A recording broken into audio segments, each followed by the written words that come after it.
And then what happened was my husband, out of the blue, started to have health problems. And he's the kind of man that he doesn't take a day of work in his entire life. He'd go to work at 4 a.m. for years and come home at 5 p.m. I mean, he is never sick.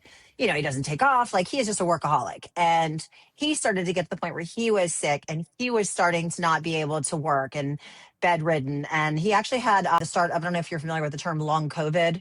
It causes a number of different symptoms and functions that your body kind of goes haywire with for a period of time. And the worst part of that is they didn't know what to do with it. Then he has a heart attack. Then he has a second heart attack. I owned, as I said, I have 3 companies, small companies, and he couldn't work, and the fact is that I really had a decision to make, in terms of what I was going to do, because, when you run a business, if you can't work anymore, the business debts and liabilities don't go away. So either way, I was kind of screwed and just literally had to figure out, okay, what am I going to do? How am I going to, I'm now the sole provider. How am I going to pay for all of this and assume his liabilities without his income coming in?